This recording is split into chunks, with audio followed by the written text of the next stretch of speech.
Hello students. पिछले video में हम लोग बात कर रहे थे स्केलर एंड वेक्टर्स के बारे में। हमने डेफिनेशन देखा था दोनों स्केलर का एंड वेक्टर का। स्केलर में हमारे पास सिर्फ और सिर्फ मैग्नीट्यूड होता था, मैग्नीट्यूड।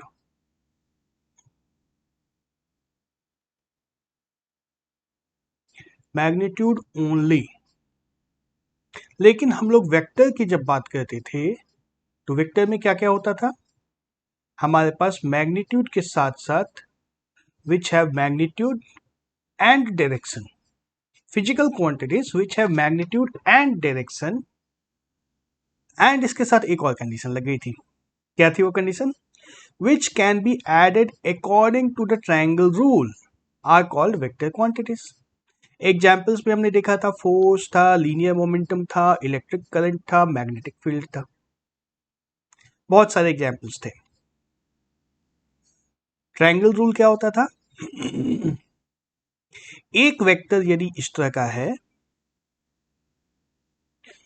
और इसके ऊपर एक दूसरा वेक्टर उसी पॉइंट से स्टार्ट हो रहा है, जहां पे यह एंड हो रहा है वेक्टर, उसी जगह से दूसरा वेक्टर अगर स्टार्ट हो रहा है, दो वेक्टर्स इस तरह से यदि हैं, पहले का नाम मान लो ए, वेक्टर ए, एंड दूसरे का नाम वेक्टर बी।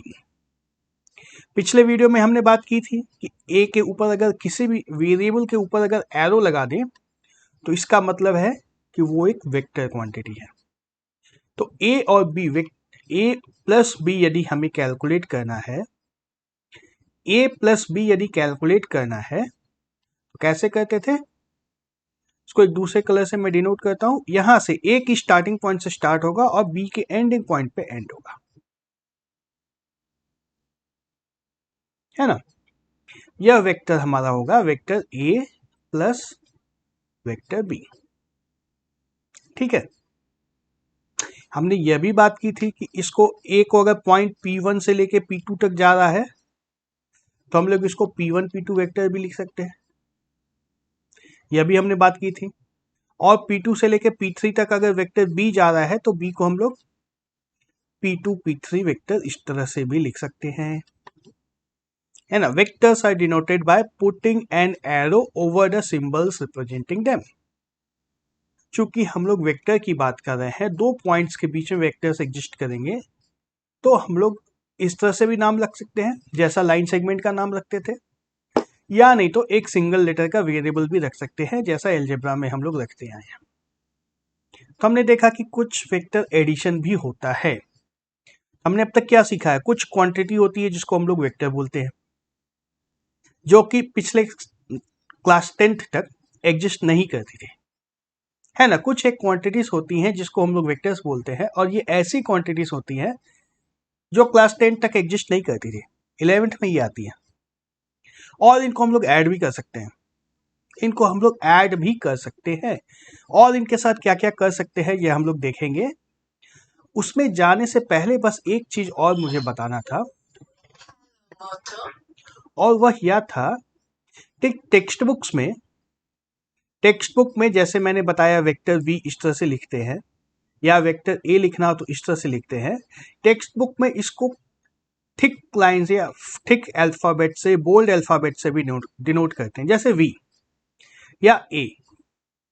टेक्स्ट बुक में लिखते हैं तो ये a भी मतलब ये है वेक्टर है। यदि थिन लाइन से लिखा a को, इस तरह से लिखा ये a, या ये v इस तरह से लिखा, तो ये दूसरा वाला क्या है? स्केलर है। एंड ये इस तरह से लिखा तो इसका मतलब क्या है? वेक्टर है। जानने की जरूरत क्यों है स्केलर है या वेक्टर है? जानने की जरूरत इसलिए है कि स्केलर है तब तो सिंपल एडिशन, बचपन में जो सीखा था वही एडिशन होगा, और वेक्टर है तो क्या होगा? Triangle law. यदि ये वेक्टर है तो इसको ट्रायंगल लॉ से ऐड करना पड़ेगा।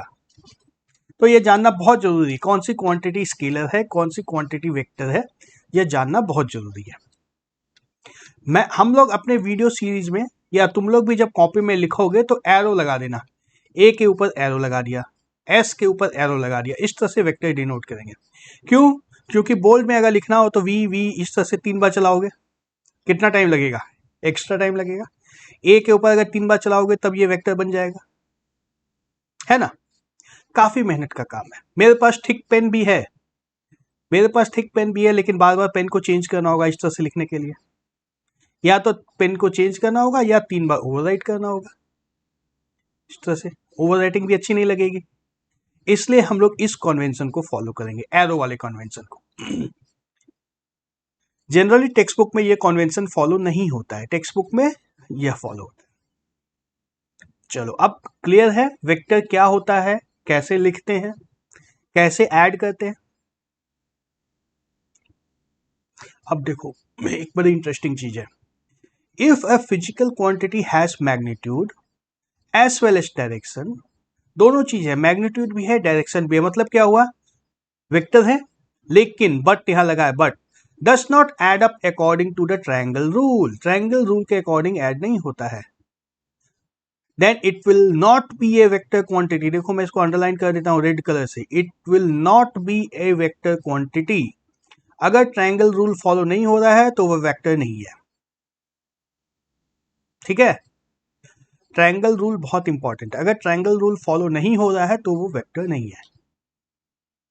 तब बोलोगे सर एक नई तरह की क्वांटिटी भी पैदा कर दिया। हाँ कहीं कहीं होता है, इलेक्ट्रिक करंट एक एग्जाम्पल है इसका, बहुत simple example, electric current. Magnitude भी है, एक वायर है, ये मान लो एक वायर है, इसके अंदर करंट फ्लो कर रहा है, इसके अंदर करंट फ्लो कर रहा है इस डायरेक्शन में, और एक दूसरा वायर है जो मान लो कि इस डायरेक्शन में जा रहा है, ये इस तरह से, और इसमें भी करंट इस डायरेक्शन में फ्लो कर रहा है, तो क्या ये दोनों ऐड हो जाएंगे? नहीं होंगे ना, वेक्टर रूल के अकॉर्डिंग ऐड नहीं होंगे ये, और किसी रूल से ऐड हो सकते हैं लेकिन वेक्टर रूल के अकॉर्डिंग ऐड नहीं होंगे। या एक वायर है जिसको इस तरह से बेंड कर दिया हमने, वायर को स्ट्रेट होना तो कोई जरूरी नहीं है, वायर इस तरह से मैंने बेंड कर दिया है, करंट इस तरह से फ्लो कर रहा है, तो इसमें एक डायरेक्शन भी है, डायरेक्शन हर बार चेंज हो रहा है, हर बार चेंज हो रहा है, तो यह वेक्टर नहीं होगा, ठीक है। There is no meaning of triangle rule there, electric current के केस में ट्रायंगल रूल क्या हो सकता है? कुछ नहीं हो सकता है, कुछ हो ही नहीं सकता है ट्रायंगल रूल, दस electric current is not a vector quantity. Simply बस एक इंट्रोडक्शन दे दिया, हमें ज्यादा जरूरत नहीं है इस तरह की क्वांटिटीज की, हमें सिलेबस में सिर्फ और सिर्फ वेक्टर पढ़ना है, स्केलर ऑलरेडी पता है, वेक्टर हमें सीखना है। जस्ट एक इंट्रोडक्शन टेक्स्ट बुक में दिया था तो मैंने भी दे दिया कि कुछ ऐसी क्वांटिटीज भी होती हैं जो कि वेक्टर और स्केलर दोनों नहीं होती हैं, कुछ और होती है, वो कोई तीसरे तरह की क्वांटिटी होती है, और इसका एक ही एग्जाम्पल अभी मिलेगा हम लोग के सिलेबस में, जो कुछ भी हम लोग सीखने वाले हैं उसमें से सिर्फ और सिर्फ इलेक्ट्रिक करंट ही एक ऐसी क्वांटिटी है जो स्केलर और वेक्टर दोनों नहीं है। बाकी सारी चीजें, इलेक्ट्रिक करंट के अलावा बाकी सारी क्वांटिटीज जिसको भी हम लोग मेजर करेंगे वो या तो स्केलर होगी या वेक्टर होगी, ठीक है, ठीक है, सिंपल था। तो अब हम लोग वेक्टर में अब आ ही चुके हैं, वेक्टर में अब आ चुके हैं, अब यहां से हम लोग को सिर्फ और सिर्फ वेक्टर्स के बारे में पढ़ना है। ये टॉपिक जो था हमारा स्केलर्स एंड वेक्टर्स, वेक्टर्स के बारे में हमें सीखना है, हम लोग क्या क्या चीजें करते हैं नंबर, किसी भी क्वांटिटी के बारे में, कोई भी दो नंबर्स अगर लेते हैं तो हम लोग क्या करते हैं, उसको ऐड करते हैं, है ना, सब्ट्रैक्ट करते हैं, मल्टीप्लाई करते हैं और डिवाइड करते हैं। किसी भी दो नंबर्स के साथ यही चार ऑपरेशन हम लोग कर सकते हैं। वेक्टर्स के साथ हम लोग क्या क्या ऑपरेशन कर सकते हैं, स्केलर्स के साथ तो ये चार ऑपरेशन हम लोग करते हैं, सब कुछ हमें पता है। वेक्टर के साथ हम लोग क्या क्या कर सकते हैं, अभी हमने देखा कि ऐड तो कर सकते हैं, बहुत अच्छे से समझ में नहीं आया होगा अभी, लेकिन ये तो पता चला कि ऐड कर सकते हैं। एग्जाम्पल भी हमने देखा था कि एक पाइप है, याद आ रहा है एग्जाम्पल जो हमने देखा था, एक पाइप है, पाइप के अंदर एक बॉल है जो कि बॉल इस डायरेक्शन में मूव कर रहा है, एंड यह पाइप खुद इस डायरेक्शन में मूव कर रही है, तो ये बॉल किस डायरेक्शन में जाएगा, किस डायरेक्शन में जाएगा, इस तरह से हमने दो एरोस बनाए थे, एक ये एरो इस तरह से बॉल के वेलोसिटी का, और एक इस तरह से पाइप की वेलोसिटी का, इस तरह से बनाया था। और फिर इस दोनों को ऐड कर सकते थे हम लोग। हमने यह भी कहा था कि ऐसा नहीं करेंगे, हम लोग ड्रॉ करेंगे यहां से, है ना। बॉल की वेलोसिटी को हम लोग इस तरह से डिनोट करेंगे, तो हमारा एडिशन का रिजल्ट क्या आ जाता है, यहां से यहां तक। खैर कैसे ऐड करेंगे ये सब कुछ अभी और डिटेल में आने वाला है। देखो पहला टॉपिक मैंने ऐड ही लिखा है, सब कुछ डिटेल में आने वाला है। अभी तक बस हम लोग यह देख चुके हैं कि दो वेक्टर्स को हम लोग ऐड कर सकते हैं। ऐड करने के पहले हमें चेक करना है दो वेक्टर्स, इक्वालिटी ऑफ वेक्टर्स। दो वेक्टर अगर दिए हुए हैं, वेक्टर ए और वेक्टर बी, दोनों के ऊपर एरो लगा दो। दो वेक्टर्स यदि हमें दिए हुए हैं तो पहले यह चेक करना है कि दोनों इक्वल हैं या नहीं है। तो ये तो वेरिएबल है कि यह तो वेरिएबल है। वेक्टर अगर इस तरह से मैंने डिनोट किया, एक यह है और एक यह है, ठीक है, दोनों का डायरेक्शन सेम है, और दोनों का मैग्नीट्यूड भी सेम रख देते हैं हम लोग, 2 मीटर पर सेकेंड एंड 2 मीटर पर सेकेंड। फर्स्ट चलो देखते हैं, मैग्नीट्यूड को सेम नहीं रखते हैं। एक को 2 मीटर पर सेकेंड रखा, दूसरे को 2 किलोमीटर पर आवर रखते हैं। तो क्या A is equal to B होगा, यस या no? Is A equal to B? Of course no. Magnitude ही सेम नहीं है, तो A is not equal to B होगा। फिर देखो दूसरे दो वेक्टर्स में ड्रॉ करता हूं, इस बार दोनों का मैग्नीट्यूड और डायरेक्शन दोनों को सेम रखते हैं।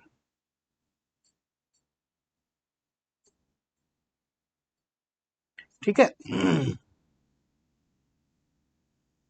2 मीटर पर सेकेंड, 2 मीटर पर सेकेंड, दोनों का मैग्नीट्यूड भी सेम है, डायरेक्शन भी सेम है। अब पूछा गया है इस A vector is equal to B vector, अब क्या होगा? अब तो यस होगा, मैग्नीट्यूड और डायरेक्शन दोनों सेम हो गया, मतलब दोनों वेक्टर्स सेम है ना, दोनों वेक्टर्स सेम है। अगर डायरेक्शन थोड़ा सा बदल जाए, दोनों का मैग्नीट्यूड सेम है, डायरेक्शन थोड़ा सा बदल जाए, चलो एक थर्ड कलर से इसको ड्रॉ करते हैं। एक वेक्टर सॉरी एक वेक्टर हमारा इस तरह का है, स्ट्रेट लाइन हॉरिजॉन्टल 2 मीटर्स पर सेकेंड, और एक जो है थोड़ा सा डाउन की तरफ जा रहा है इस तरह से, 2 मीटर पर सेकेंड, और यह भी 2 मीटर पर सेकेंड। इस केस में इस ए इक्वल टू बी होगा, नो, यहां पे नहीं होगा, क्यों? क्योंकि direction is not the same, है ना। तो two vectors are equal if magnitude and direction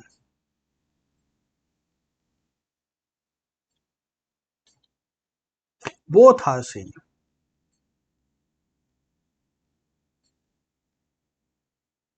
ठीक है, दो वेक्टर्स पर इक्वल तभी बोलेंगे हम लोग दो वेक्टर्स को जब उन दोनों का मैग्नीट्यूड और डायरेक्शन दोनों बिल्कुल सेम हो, कोई भी फर्क नहीं होना चाहिए, थोड़ा सा भी डिफरेंस होगा तो दोनों अलग हो जाएंगे।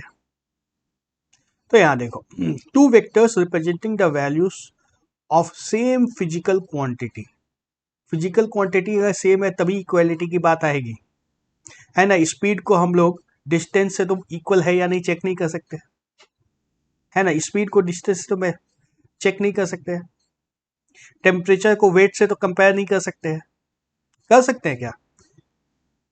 Can we compare the temperature and weight? नहीं कर सकते हैं, इसलिए सेम फिजिकल क्वांटिटी को ही कंपेयर करना हमेशा, हर हमेशा जब भी कंपैरिजन होगा सेम फिजिकल क्वांटिटी को ही कंपेयर करना है। ठीक है, तो two vectors are called equal if their magnitude, पहली चीज magnitude and direction are same. ठीक है, इसके बाद इसके बाद इसके बाद बात यह आती है कि यदि एक वेक्टर हमें इस तरह से दिया हुआ है, एक वेक्टर यहां पे इस तरह से दिया हुआ है, ठीक है, ये है वेक्टर ए। तो ये प्लेन पे हम लोग कहीं भी ड्रॉ कर सकते हैं, ब्लैक बोर्ड पे कहीं भी ड्रॉ कर सकते हैं ना। तो अगर मैं यहां के बदले इसको यहां पे ड्रॉ कर दूं तो कोई दिक्कत है क्या? यहां के बदले यहां पे ड्रॉ कर दूं तो कोई दिक्कत है क्या? वेक्टर ए ये यहां के बदले यहां पे ड्रॉ कर सकता हूं, कर सकते ना। Both the vectors are identical, magnitude भी सेम है, डायरेक्शन भी सेम है, दोनों इसी डायरेक्शन में जा रहे हैं, तो ये दोनों वेक्टर्स क्या है? इक्वल है। इनफैक्ट इक्वल नहीं है, सेम वेक्टर है। सेम वेक्टर यही वेक्टर है। अगर मुझे एक वेक्टर मान लो इस तरह से दिया होता, एक वेक्टर मान लो मुझे यहां पे दिया हुआ इस तरह का, ये है वेक्टर बी, वेक्टर बी यहां पे दिया हुआ है, ठीक है, वेक्टर बी यहां पे दिया हुआ है और मैंने वेक्टर ए को यहां पे ड्रॉ किया था, यहां पे नहीं किया था। इन दोनों को कैसे ऐड करेंगे? कैसे ऐड करेंगे दोनों को? इस वेक्टर ए जो है हमारा, ये वेक्टर ए जो है, इसको खींच करके यहां पे लाना है, सो दैट इस हेड एरो, इस वेक्टर का जो हेड है यहां पे आ जाए। मतलब क्या है इसका कि नया वेक्टर ए को थोड़ा सा घसकाते घसकाते यहां तक पहुंचाना इस तरह से, है ना। ये वेक्टर ए अब यहां से खिसक करके यहां पहुंच गया, यहां पहुंच गया। तो हम लोग ए प्लस बी निकाल सकते हैं। कैसे निकालेंगे ए प्लस बी? सॉरी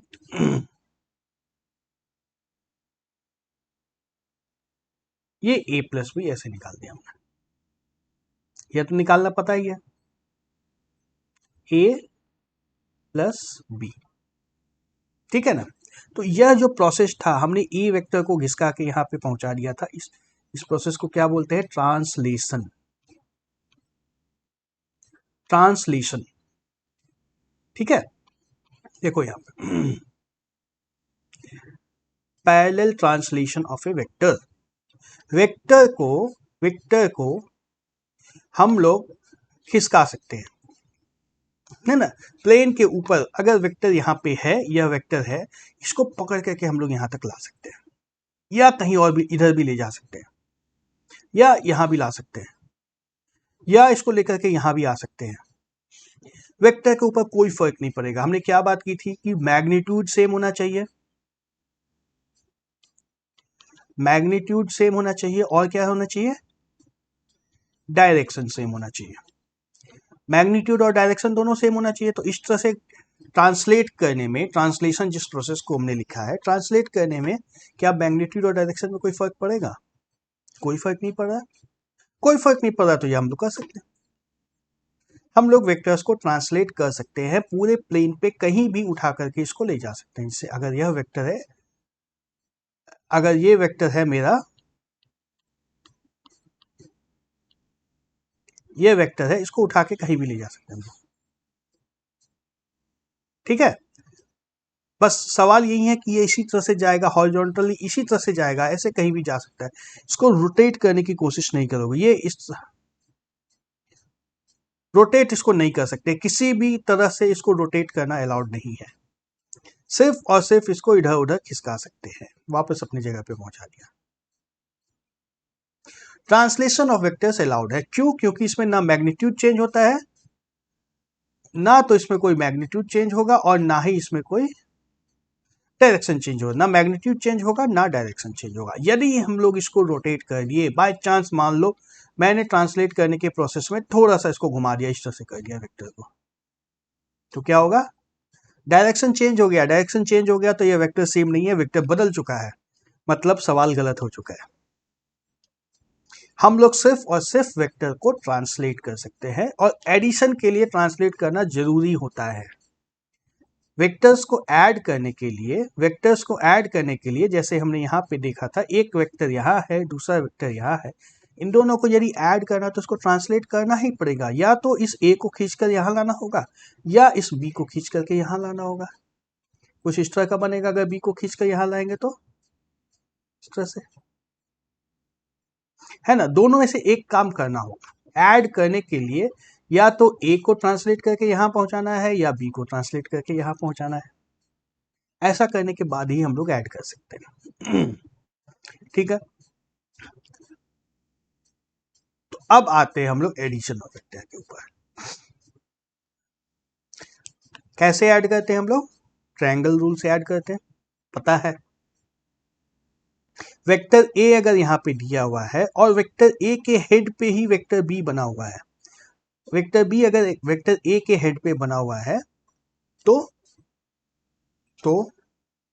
ए प्लस बी हम लोग इस ट्रायंगल को कंप्लीट करके ए प्लस बी यहां पे ला सकते हैं, है ना। ऐसा क्यों हुआ? ऐसा इसलिए हुआ, जैसे मान लो मैं एक ग्राफ पेपर लेता हूं,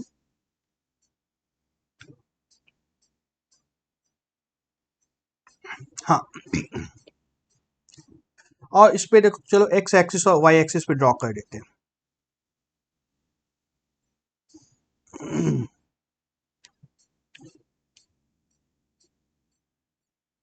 ठीक है, एक्स एक्सिस और वाई एक्सिस ड्रॉ कर दिया। अब कोई एक लड़का है या कोई एक पत्ता है, मान लो एक पत्ता यहाँ पे रखा हुआ था जो हवा के साथ उड़ गया, उड़ करके कहाँ पहुंचता है? मान लो थोड़ी देर के लिए कि ये यहाँ से यहाँ पर पहुंच रहा है, इस पॉइंट पे आ गया। ठीक है, यहां से स्टार्ट हुआ था पत्ता और अब यहाँ पे पहुंच गया है। ठीक है, फिर से एक और हवा का झोंका आता है और पत्ते को अब उठा करके वो यहाँ ले आता है, मान लो। ऐसा होता है ना, एक बार थोड़ी सी दूर जाके रुका, फिर थोड़ी दूर और जाके रुक गया, तो पत्ता टोटल कहां से कहां तक पहुंचा? इसी एडिशन की बात कर रहे हैं ना। एक बार पत्ता जो गया वेक्टर ए इतनी दूर गया, दूसरी बार जो गया इस यहां से यहां पर गया, और टोटल अगर पूछेंगे ए प्लस बी क्या हुआ, तो ए प्लस बी हमारा हो गया इस पॉइंट से लेकर के इस पॉइंट तक, इनिशियल पॉइंट से फाइनल पॉइंट तक हुआ। A plus B, same triangle rule बन रहा है। अब थोड़ी देर के लिए मान लो कि इधर नहीं, हमारा जो पत्ता है पहले इधर जाता, सॉरी, पत्ता पहले अगर इधर जाता क्यों, और फिर यहां से यहां आ जाता, तो हम लोग का फाइनल डिस्प्लेसमेंट कैसे निकलता, फाइनल पोजीशन कैसे निकलता? यहां से यहां तक निकलता, है ना। इनिशियल पॉइंट से लेकर के फाइनल पॉइंट तक हमारा वेक्टर ए यह था, वेक्टर बी यह था, और ए प्लस बी यह था। इसलिए हमें ट्रायंगल रूल को फॉलो करना रहता है। किसी भी पॉइंट, किसी भी पार्टिकल के पोजीशन की बात करोगे तो सोचोगे तो बहुत आसानी से समझ सकते हैं ट्रायंगल रूल ही क्यों, ऐसा क्यों हो रहा है। कोई ऑब्जेक्ट था जो पहले इस पॉइंट पे था, थोड़ी देर के बाद वो यहाँ पहुंच गया, और फिर उसके बाद फिर यहाँ से यहाँ पहुंच गया, तो टोटल कहाँ से कहाँ तक पहुंचा? पहले ए तक पहुंचा था, फिर बी तक पहुंचा था, मतलब ए प्लस बी यहाँ तक पहुंच गया। ठीक है ना, नो प्रॉब्लम। चलो, यही ट्रायंगल रूल है जो हम लोग जान रहे हैं। इसी रूल को अब एक और दूसरे तरीके से समझते हैं, इसी रूल को दूसरे तरीके से समझते हैं। कैसे? थोड़ी सी स्पेस में बना लेता हूं, और हाँ, सब कुछ दिख रहा है ना? हाँ, सब स्क्रीन पे है। यदि मान लो यहां से यहां तक एक वेक्टर है मेरे पास, ठीक है, और एक दूसरा वेक्टर है जो यहां से यहां तक है, थोड़ा सा छोटा बनाते हैं इसको, यहां तक है, ठीक है। तो अभी तक हमने क्या बात की थी कि वेक्टर को ट्रांसलेट करना होगा, है ना। ये दोनों का इनिशियल पॉइंट एक ही जगह पे है, तो इसको हम लोग ऐड नहीं कर सकते हैं, ऐड नहीं कर सकते हैं। ऐड करने के लिए क्या करना होगा, इसको ट्रांसलेट करके यहाँ इस पॉइंट पे पहुंचाना होगा, या तो इसको ट्रांसलेट करके यहाँ पहुंचाना होगा। तो क्या बनेगा वेक्टर, यहां से हमारा बन जाएगा कुछ इस तरह का वेक्टर,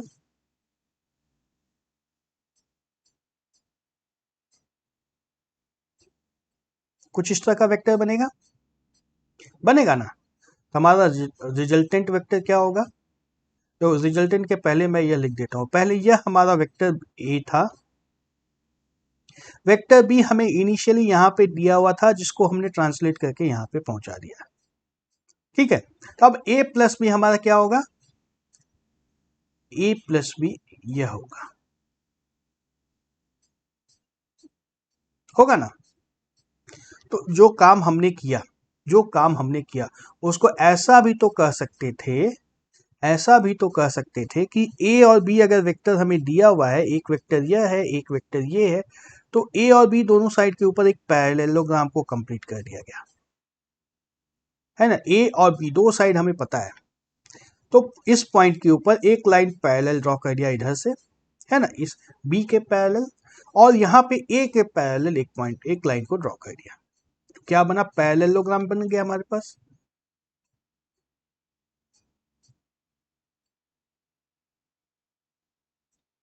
पैरेललोग्राम बन गया, और पैरेललोग्राम जब बन गया तो दोनों का स्टार्टिंग पॉइंट जो था, यह पॉइंट दोनों वेक्टर्स का स्टार्टिंग पॉइंट जो था, यहां से जो डायगोनल स्टार्ट होगा ये हम लोग का रिजल्टेंट वेक्टर होता है, ए प्लस बी वेक्टर। दोनों बेसिकली सेम है ना। अब देखो फिर, इस ट्रायंगल की हम लोग बात कर रहे थे, इस ट्रायंगल की बात कर रहे थे, और यहाँ पे देखो ये ट्रायंगल नहीं बन पा रहा था, तो पैरेललोग्राम बना करके यह ट्रायंगल हमने बना दिया, है ना। पैरेललोग्राम बनाने के बाद इस ट्रायंगल को बना दिया। ये वेक्टर हम लोग का बी ही है, ट्रांसलेशन के बाद यह वेक्टर बी के पैरेलल इक्वल होगा। समझ में आ रहा है।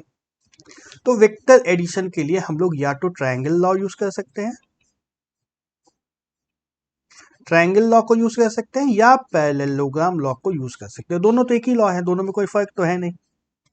कोई फर्क दिखा क्या अभी तक? नहीं दिखा ना, है ही नहीं तो दिखेगा कहां से। वेक्टर एडिशन के लिए हम लोग कौन सा रूल ऐड करते हैं, पैरेललोग्राम लॉ या triangle law. Simple simple simple बातें ही है, तो सिंपल लगेगी।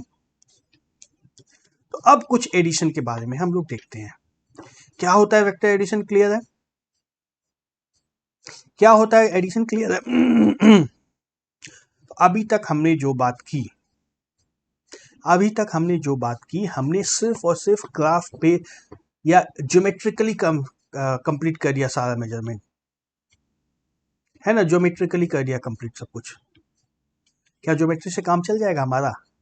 नहीं, हमने तो देना होगा, नंबर्स में देना होगा सब कुछ, नंबर्स में देना होगा सब कुछ, है ना, मैग्नीट्यूड बताना होगा। यहाँ पे जैसे a प्लस बी आ गया, तो इसका मैग्नीट्यूड क्या है, डायरेक्शन क्या है, हमें दोनों बताना होगा ना। मैग्नीट्यूड और डायरेक्शन दोनों बताना होगा। तो क्या बोलोगे एग्जाम में, सर बना तो है देख लीजिए ना, ऐसा बोलोगे? नहीं, कैलकुलेट करना होगा, कैलकुलेट करना होगा। बिना कैलकुलेट के तो बात पूरी नहीं होगी। चलो मैं इस वीडियो में एक बार रफली बता देता हूं कैसे कैलकुलेट करेंगे, फिर इस चीज को डिटेल में दूसरे वीडियो में देखेंगे हम लोग। वेक्टर ए जो है हमारा, ए बी वेक्टर, ए से बी एक वेक्टर, मैंने बताया था कि इस तरह से लिख सकते हैं किसी भी वेक्टर को, पॉइंट ए से पॉइंट बी तक जा रहा है यह वेक्टर, ये किसके बराबर दिया है, वेक्टर ए, इसका शॉर्ट फॉर्म दिया हुआ है। और बी से डी एक दूसरा वेक्टर है, बी से डी, इसका नाम दिया हुआ है वेक्टर बी। ठीक है, ठीक है, दोनों का डायरेक्शन भी दिया है, देखो बी का डायरेक्शन दिया है ना थीटा, डायरेक्शन दिया है ना थीटा, ईस्ट डायरेक्शन से कितना और नॉर्थ, देखो यह हमारा ईस्ट था, याद आ रहा है, यह डायरेक्शन ईस्ट था, यह नॉर्थ था। तो ईस्ट से नॉर्थ की तरफ कितनी दूर पे थीटा डिग्री पे दिया है बी का, और ए और बी का मैग्नीट्यूड भी हमें दिया होगा, है ना। जनरली हम लोग क्या कहते हैं, वेक्टर ए यदि दिया हुआ है तो इसको बोल देते हैं ए यूनिट्स इसका मैग्नीट्यूड है, और बी वेक्टर अगर दिया हुआ है तो इसको बोल देते हैं बी यूनिट्स इसका मैग्नीट्यूड है। ठीक है, और डायरेक्शन इस तरह से है, ए का डायरेक्शन क्या है, टुवर्ड्स द ईस्ट या हॉरिजॉन्टल डायरेक्शन, बी का डायरेक्शन क्या है, theta degrees north of east या टुवर्ड्स वाई एक्सिस। तो दोनों का डायरेक्शन हमें पता है, मैग्नीट्यूड पता है, इसका ए का मैग्नीट्यूड ए यूनिट्स है, बी का मैग्नीट्यूड बी यूनिट्स है। ए का डायरेक्शन हॉरिजॉन्टल डायरेक्शन है, 0 डिग्रीज पे है, बी का डायरेक्शन इस डायरेक्शन थीटा डिग्रीज पे है, यहाँ पे देख सकते हैं हम लोग। तो हमें यह जो ट्रायंगल कंप्लीट करना है, ए बी डी, इस ट्रायंगल को कंप्लीट करना है, इस ट्रायंगल को कंप्लीट करना है और ट्रायंगल का तीसरा साइड जो है AD, AD वेक्टर जो होगा यह हमारा किसके बराबर होने वाला है? AD vector this will be equal to vector A plus vector B, और हमें इसका मैग्नीट्यूड और डायरेक्शन दोनों निकालना है। ठीक है, थोड़ी सी ज्योमेट्री हम लोग लगाएंगे, फिर एक परपेंडिकुलर ड्रॉप कर देंगे यहां से। ये पैरेललोग्राम तो हमने पहले बना ही लिया था, पैरेललोग्राम बनाना तब पता है। उसके बाद फिर एक परपेंडिकुलर यहां से यूं ड्रॉप किया। क्यों किया? कैलकुलेट करने के लिए। अब देखो हमारे पास एक ट्रायंगल बनी है, राइट एंगल ट्रायंगल। ट्रायंगल कौन सी है? AED। AED ट्रायंगल में क्या है? AD हमारा हाइपोटेन्यूस है, AD square this will be equal to AE square plus ED square. ऐसा होगा ना? बिल्कुल होगा। तो AD ही तो हमें चाहिए था ना, या AD इसी का तो मैग्नीट्यूड चाहिए था। निकल रहा है, AD स्क्वायर का मैग्नीट्यूड निकलेगा। AE कितना है?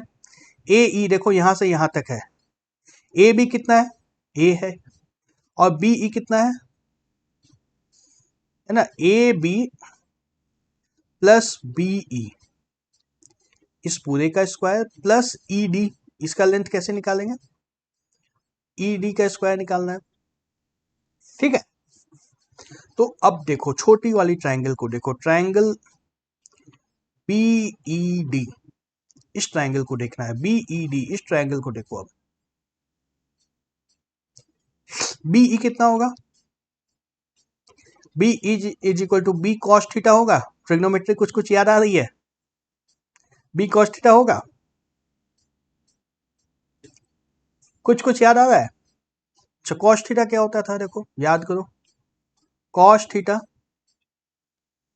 बेस अपॉन हाइपोटेन्यूज क्या होगा? BE डिवाइड बाय BD होता था ऐसा। बेस अपॉन हाइपोटेन्यूज हम लोग का होता था cos थीटा। ये याद नहीं है तो इसको याद करना होगा। ट्रिग्नोमेट्री के बिना अब गुजारा नहीं है, ट्रिग्नोमेट्री के बिना कोई गुजारा नहीं है, इसको याद करना ही पड़ेगा। तो यहां से हमें BE क्या मिलता है? BE is equal to BD cos theta, और BD की वैल्यू हमें पता है, BD की वैल्यू हमें पता है क्या है? B। यही मैंने लिखा है, BE is equal to B cos theta. और ठीक इसी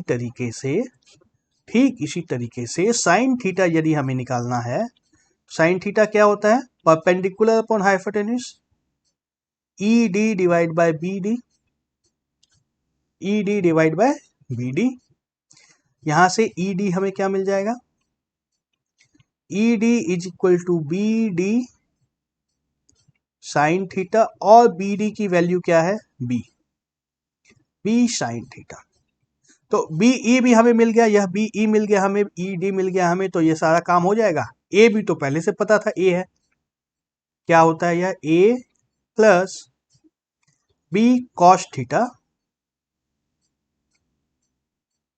पूरे का square plus B sine theta इसका स्क्वायर।